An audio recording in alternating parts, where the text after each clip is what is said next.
Welcome to the Flynn Brothers Podcast. I'm John. And I'm Jimmy. Today's big idea. I don't get music on hikes and dress shoes without socks. It's all coming up. But first, here's the Solons. Uh-huh. Oh yeah. Uh-huh. Oh yeah. Uh-huh. Oh yeah. Uh-huh. Oh yeah. Uh-huh. Oh yeah. Uh-huh. Oh yeah. I don't get. Let's get after it.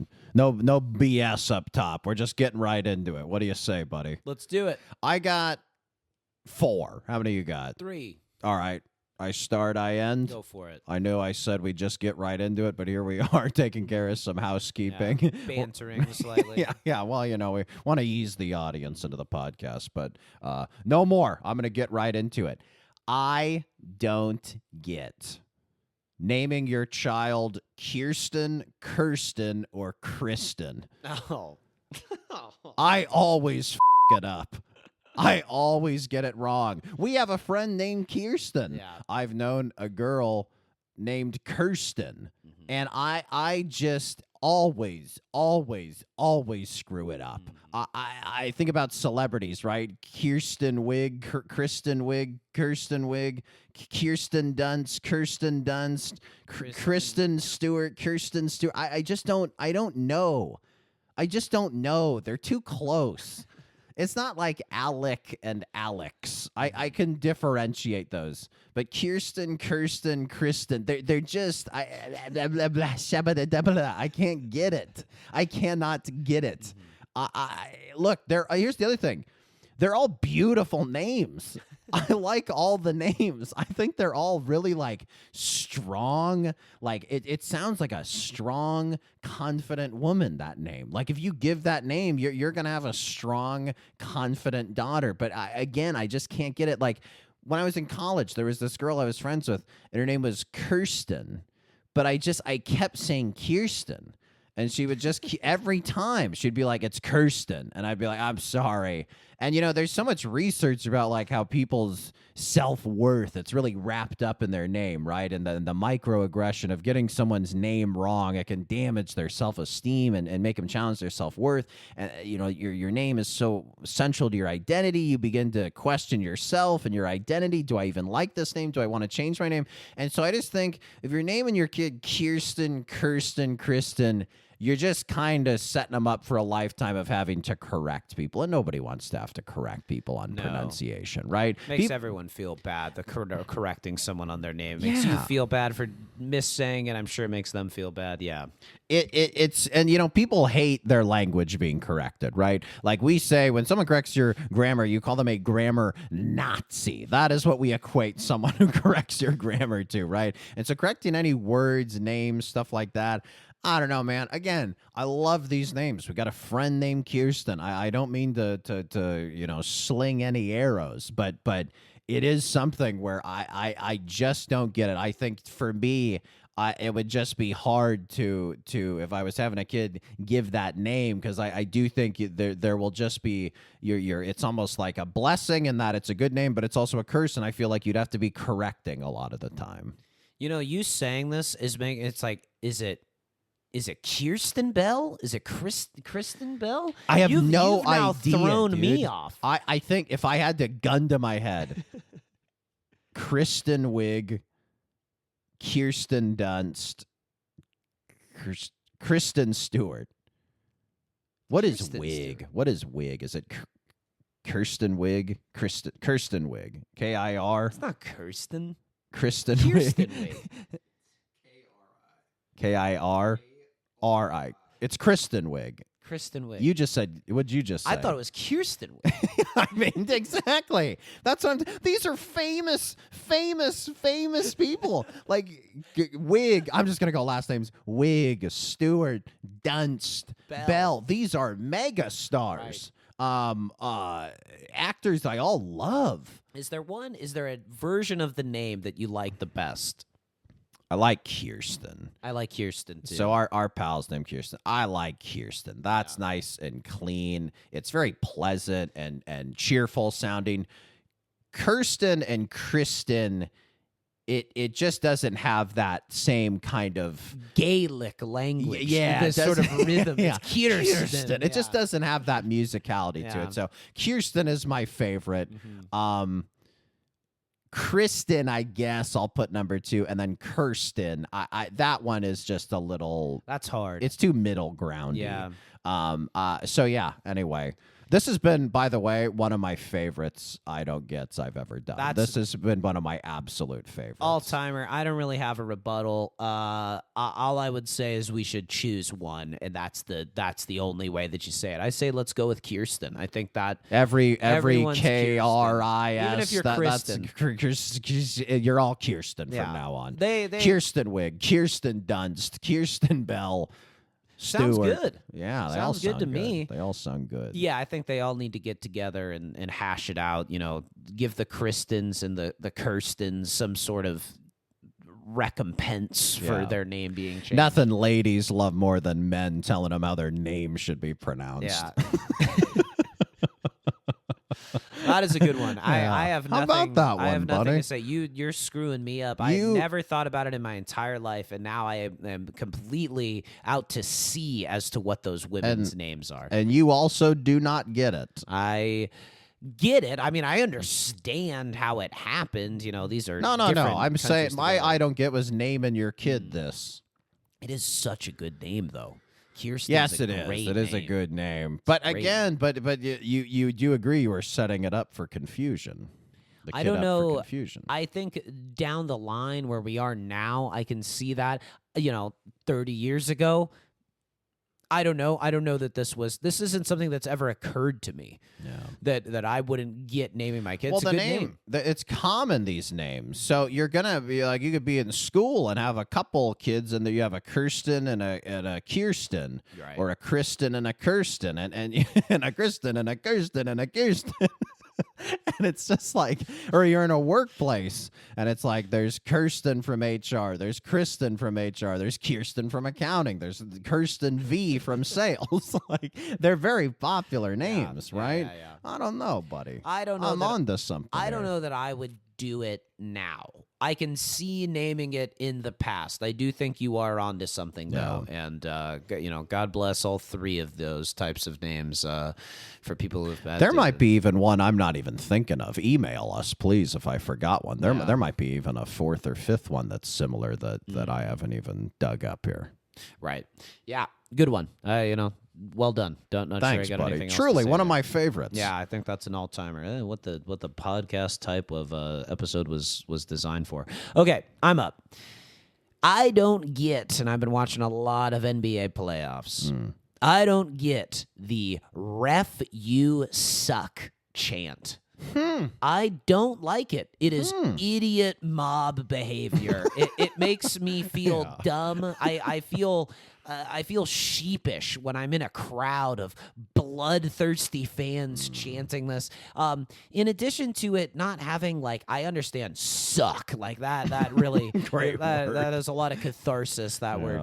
But I just think it's ineffective. You are not bringing the ref to your side. Boo the ref. Boo them to kingdom come, but you are alienating the ref. If I was a ref and an entire arena started chanting that I suck, I was like, you thought that call sucked. Wait for this one. I'll show you a bad call. And here's the other thing. More often than not, you show the replay, ref's right. Yeah. And the crowd is just chanting purely out of, partisan allegiance to their team. And I just don't think it's a very good look for a crowd. I think of a crowd as being unintelligent when I hear this chant come out, even though it's said with such vitriol. Like, it is probably the angriest chant that you're going to get. And finally, the point of a fan is to encourage your team and to spur them to victory, to give them energy. This is fan energy wasted.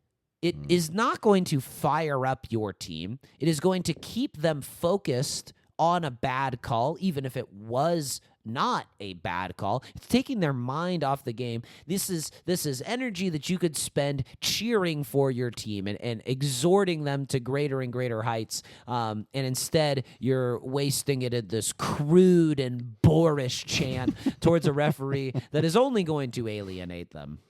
What did you call it at first? Ugly mob behavior? What was the phrase? Idiot mob behavior. Idiot mob behavior. Yeah. I agree with that on some level. Let's just say this. It is satisfying to say, ref, you suck. Ref, you suck. Like it taps into the lizard part of your brain, the bloodthirsty part of the animalistic part of you, and it is uniquely satisfying. So I sympathize with it in that sense. It's something a 5th grade boy would start chanting. Right. However, what is the word fan short for? Fanatic. Fanatic, a crazy person. It's something a crazy person would do. In the days of ancient Rome, and we're a couple of white guys in our 30s, we should be talking about ancient Rome a heck of a lot more than we do already. We watched gladiators fight to the death. We watched blood sport. Like this is part of humanity. And I'm not saying we need to see NBA players kill each other. I'm not just saying we need to see violence, but we still need a little of that Roman Colosseum vitriol in our sporting events. I do think we do need a little venom, in our glass of milk, if you will, to use a metaphor that doesn't make any sense. We do need a little vitriol. We do need a little idiot behavior. And again, not to be an elitist, but you've been to stadiums, you've been to arenas. It's all kinds of folks from all sorts of income levels and cultural backgrounds. And I don't want to get too touchy here, but it's not exactly the most well-behaved, well-mannered members of a society at a sporting event. Is that fair to say? Certainly not. Even the people who are well-behaved and well-heeled are quite unhinged at a and there are just you and I are pretty rational fans. We pay attention to analytics and analysis, and we try to look at things in a measured way. We root for a terrible basketball team and the Sacramento Kings. We've been jilted. We've been scorned. There are just some people who are just sore losers who never learn to regulate their emotions, and these are the people at the arena. And you know what? Sometimes in life, you got to feel kinship with people you wouldn't feel kinship with otherwise. And if that involves hating on one individual so the masses can feel united, if only for a bloodthirsty moment, then by God, let the sucks rain from the rafters. I am moderately swayed by your kinship point, but to me, I will never be able to throw myself wholeheartedly to it. Where I agree with you is the ref you suck is incredibly counterintuitive. Boo the ref if you want to change their minds. Yeah. I think booing and showing displeasure, the ref gets the idea, okay, you're booing me. Nobody wants to be booed. I'll keep it in mind. I don't like being booed, right? If you boo a comedian, they're going to still try and make you laugh, right? If you tell a comedian you suck, they're probably going to get antagonistic towards you, right? Same thing with a ref. Oh, you thought that sucked. This call's really going to break your heart, right? So I do agree with you on that point. But I think the larger point is, sometimes between 15 and 50,000 people need to feel the same thing at the same time. And maybe that's okay in this wild world of ours. Yeah. Hey, fair enough. I would like to feel something other than that. That's all. That's I'll good. say. Maybe we could, what about when we all sing "Sweet Caroline" or "Take Me Out to the Ball Game"? That's an example of us. Great. It's positive. It's musical. It's some semblance of culture. Ref, you suck. It's boorish. It's crude. Yeah, it's maybe. Idiot. I do agree. It's idiot mob behavior. there But you sometimes we're idiots in a mob. That's humans for you. Fair enough. I got to tip my cap to our shared mother on this one. She inspired this one. We were discussing it via text the other day. She told me this was something she did not get, and I agreed with her. I really don't get this either. I hate this. Lay it on me. I don't get when people say, "It's been a minute." I hate it. I've always hated it. I think I first heard it in high school or college. I use this word a lot in these I Don't Get episodes. Douchebags say it. I don't know if you're allowed to say douchebags anymore. I'm just talking about douchebag guys between high school and their late 20s. Here I am now, tiptoeing into my 30s. I'm still kind of hearing it from people, and it's driving me a little bit crazy. I don't know if I can be have toxic masculinity, but in this case, it's only against men. It's only against men who are saying it's been a minute. Yeah, there's a lot of toxic masculinity on these I Don't Get pods directed solely at other men. And so I don't know. I don't know if it's man on man violence, right? I guess my biggest issue with it is it's been a minute. It hasn't. I haven't seen you in 6 months or a year or 5 years. It's trivializing something. Why not just say, man, it's been a long time. Really good to see you. Or I have seen you very recently, in which case make a joke that like, man, I haven't seen you in forever, and I saw you for lunch earlier that day, right? It just is, it's such a stupid, modern internet, every dumb guy says this thing. I don't know if a big group of them had a friend group in high school that went on to a fraternity that was on some sports team. I don't know how this stupid phrase got passed around like some, virus, but it is just the worst. I hate it so much. I hate every time it's said. I will never utter it other than the times I am uttering it to quote men that I am upset at. But I just really do not like this phrase. I don't think it's not like ref you suck. It's not like it's vitriolic or rude or mean or anything like that. But God, it just chaps me. I just hate it. I totally hate it. It's so stupid.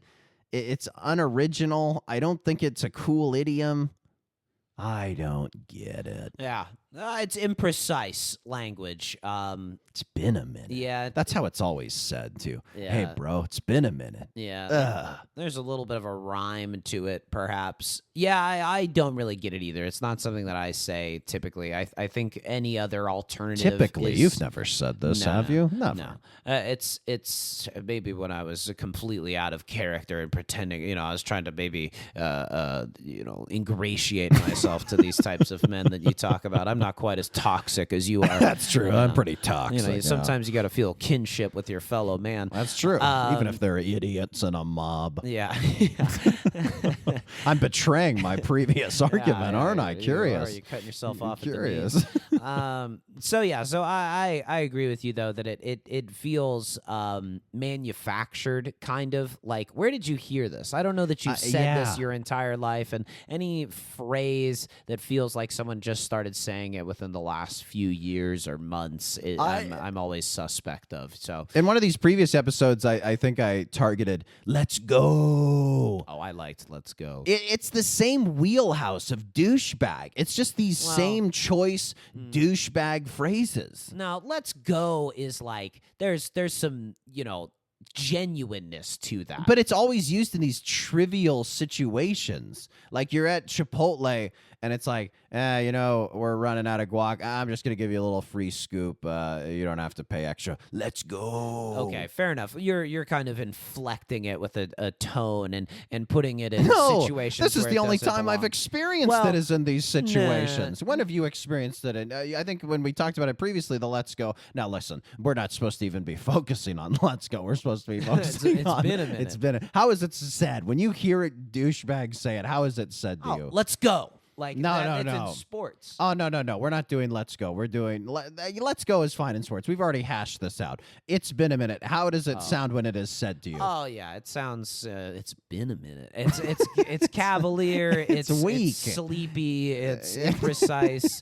I'm with you. I'm not a big fan of "It's been a minute." So I'll go along with you. To try to think of a way to defend it. Perhaps, maybe it's a reclaiming of, oh, it's been such a long time. Maybe it's like a slightly cooler way of saying that. And Well- you're a man who, you're not a slave to the fads and the fashions of try the not to moment. be. And so this is why it grates at you, it chafes you, it sticks in It your jaw. chaps. Good I didn't say where it chapped me, because that could have been, inappropriate.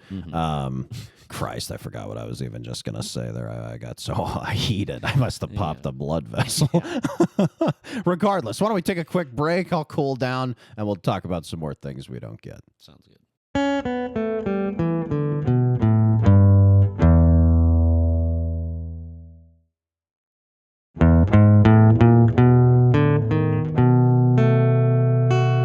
All right, we are back. All right. It's been a minute. Hey. All right. No, sorry. John, you suck. John, you suck. All right, something you don't get. Hit Here's me. my next one. I understand the reasons for it, but I don't get it. The lack of trees in Los Angeles, California. There is sunshine shining 300 days a year here. Plenty of UVs for chlorophyll to turn into sugar that feeds trees that offer shade to the many weary inhabitants of this idyllic city. It's just a shame. I mean, most of the trees are palm trees, which do take a ton of water. They also, are rats' nests, and they catch fire super easily. And part of the reason I think that Los Angeles is not walkable, in addition to being designed primarily for the automobile, is the lack of shady trees along most of the boulevards. Now, you might say, well, that's what just Los Angeles is for you. Incorrect. You go into the fancier, nicer neighborhoods of Los Angeles, there are tons and tons of trees. And I think they just make a place so much nicer, so much more pleasant. And I'm talking about city streets here. That's really where I think the trees are needed. However, there is some reasoning. There is not a lot of space for these trees because of how much pavement there is. The soil is quite poor. If you look at the soil, sort of in the surrounding areas, or you see any wild area in Los Angeles, it's mostly like shrubs and scrubs and wild grasses. Cacti. Yeah. Exactly.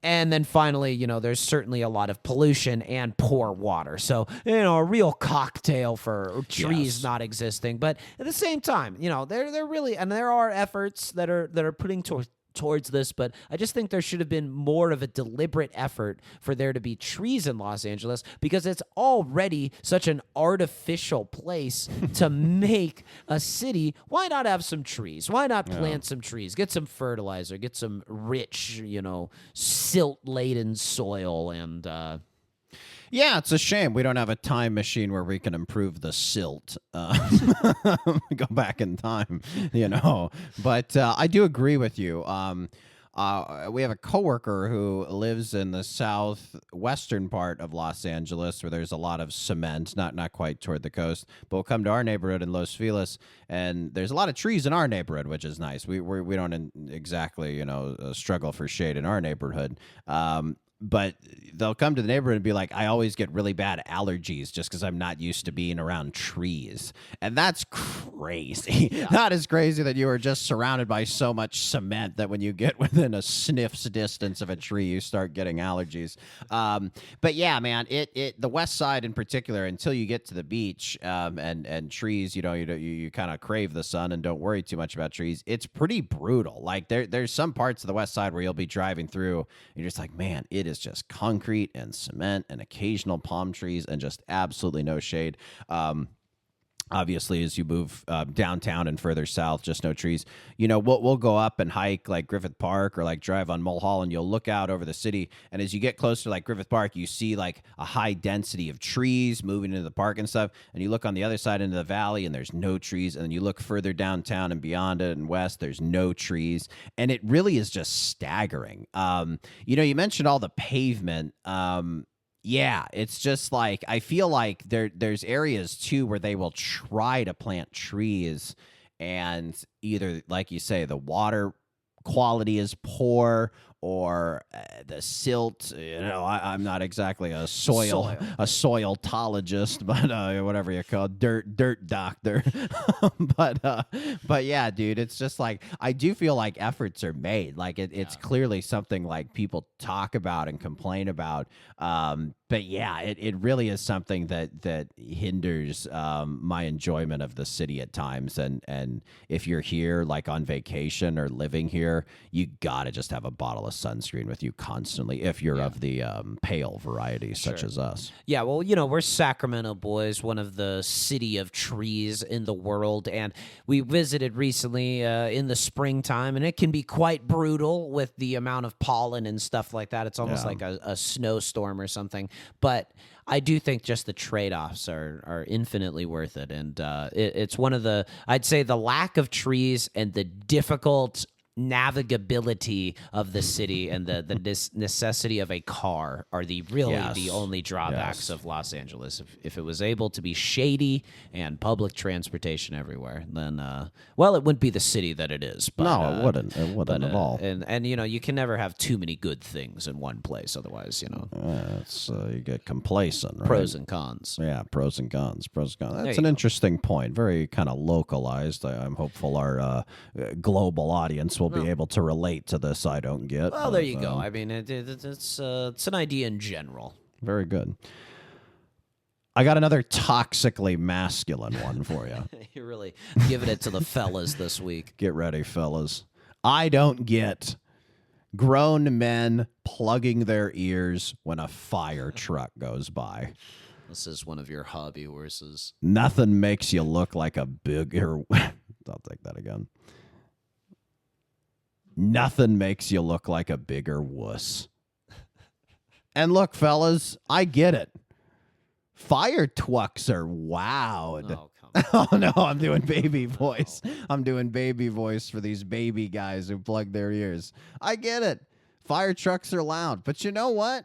You live in an urban environment. Sometimes you hear loud noises.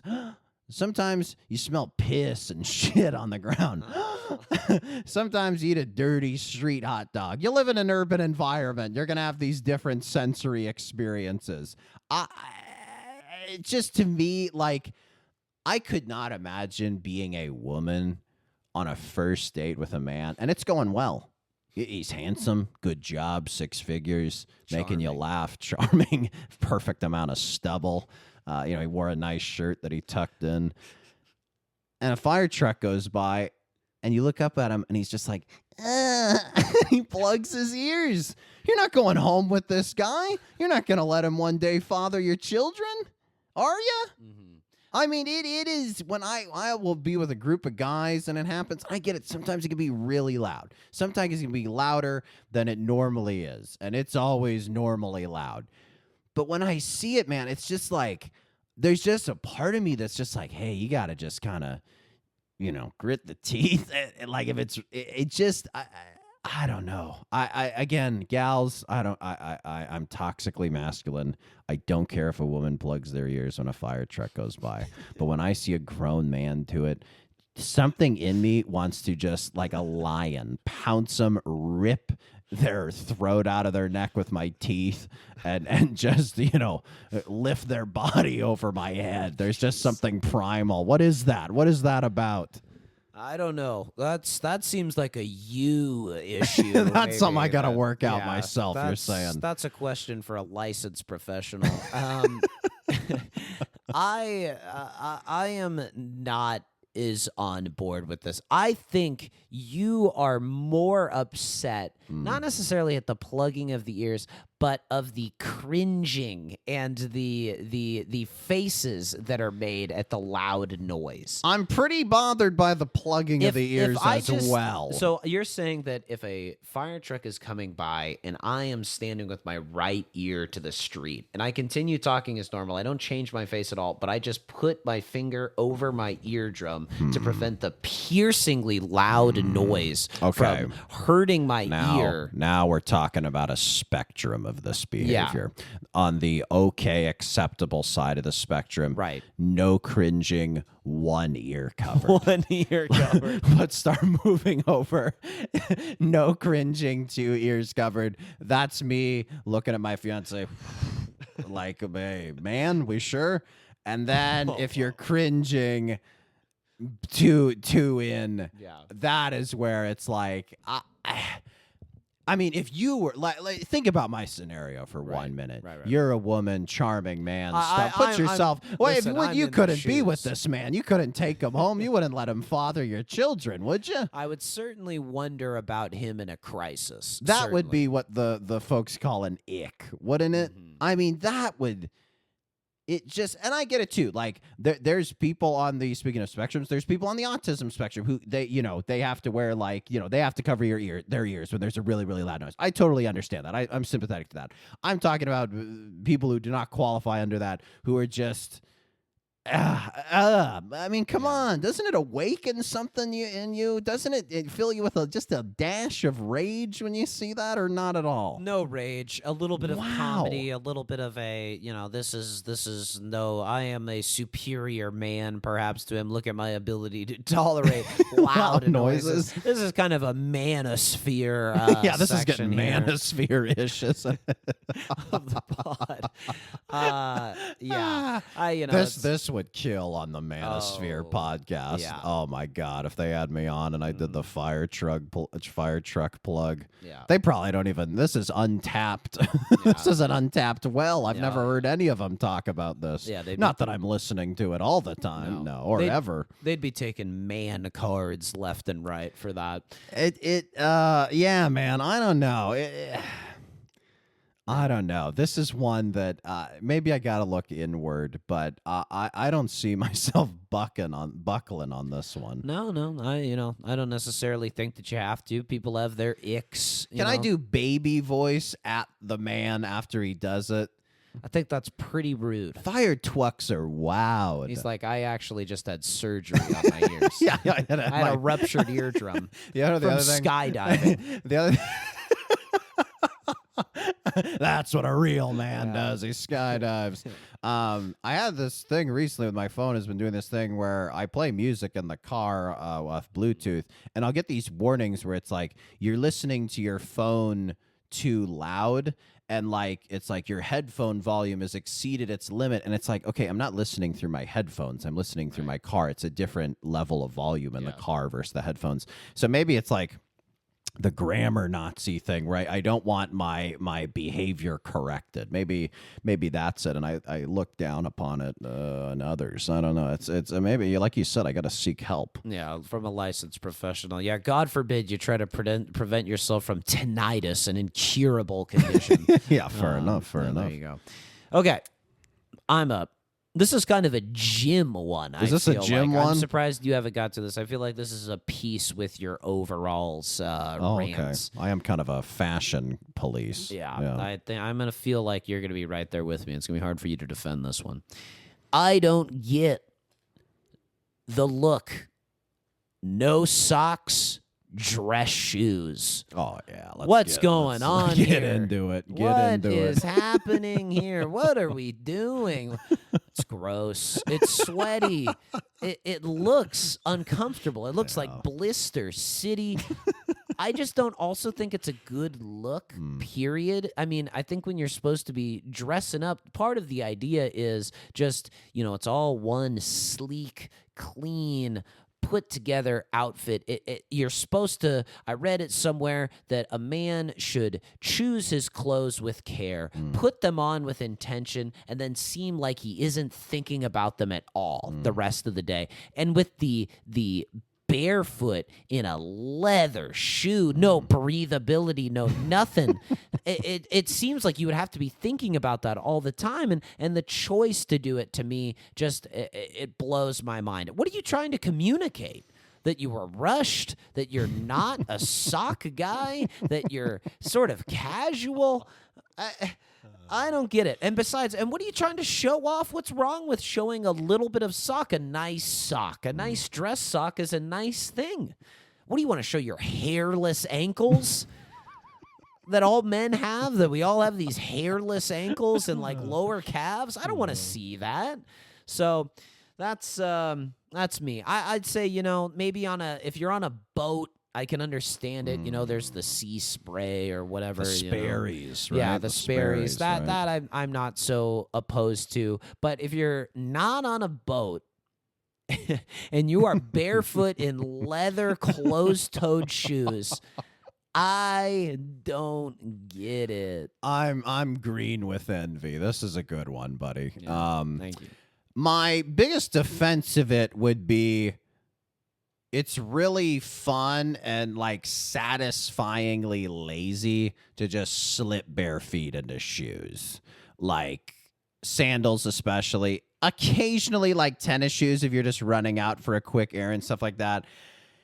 Boy, dude, the dress shoes thing is nuts. Like I've seen dudes at weddings in suits. Yes. Suits. Yeah. What are we You've doing? done the cufflinks.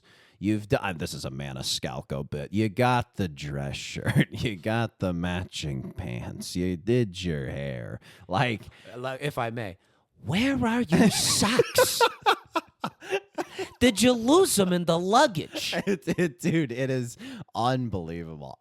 Yeah, man. It's worse than white tube socks with a dress with the dress clothes.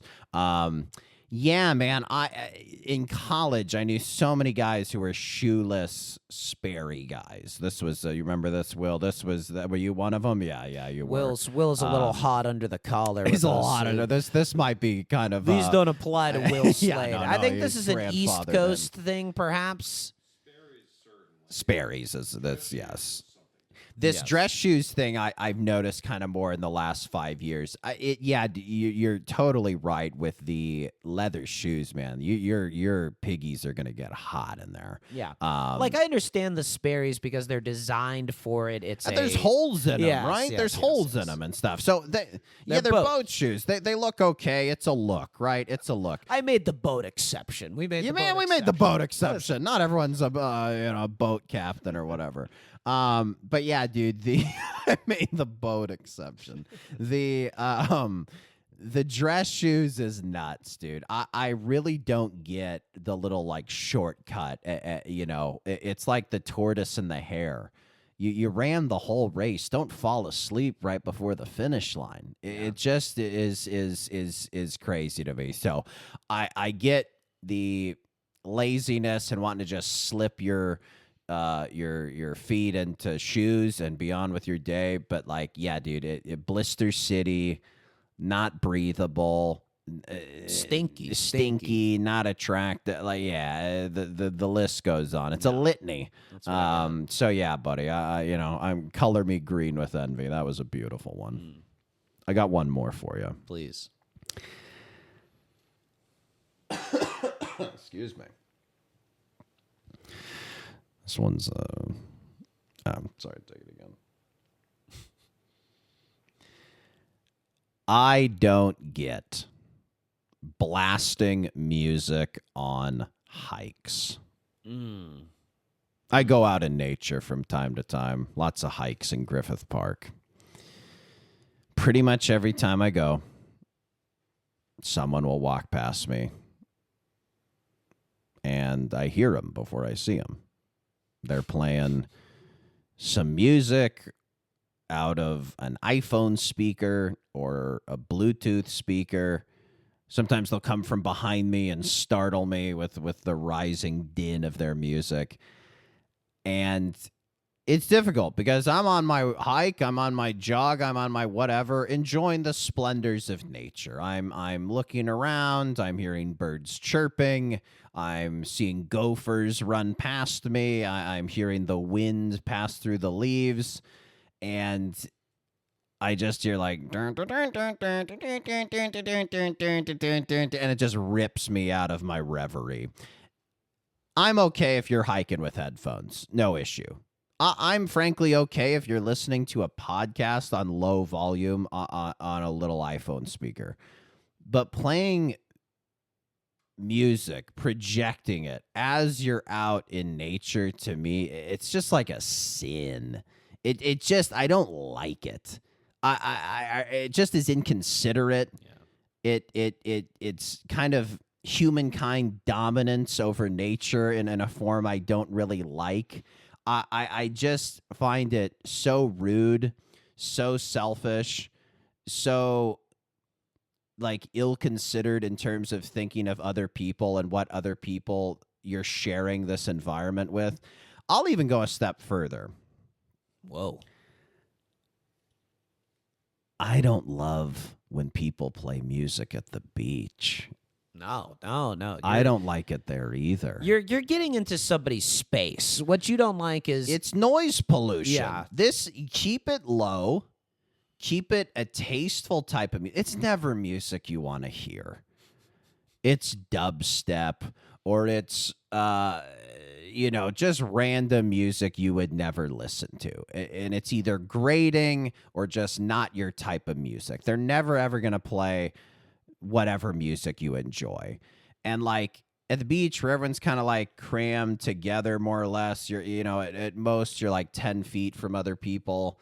Like there's like 100 people who are going to hear your little Bluetooth speaker. So unless you're secluded, it's kind of just a dick move to do it where there's like no walls for it to bounce off of and it's just, flowing music into the abyss. But yeah, dude, it is just something that really, really, really aggravates me. It's so easy to put in headphones.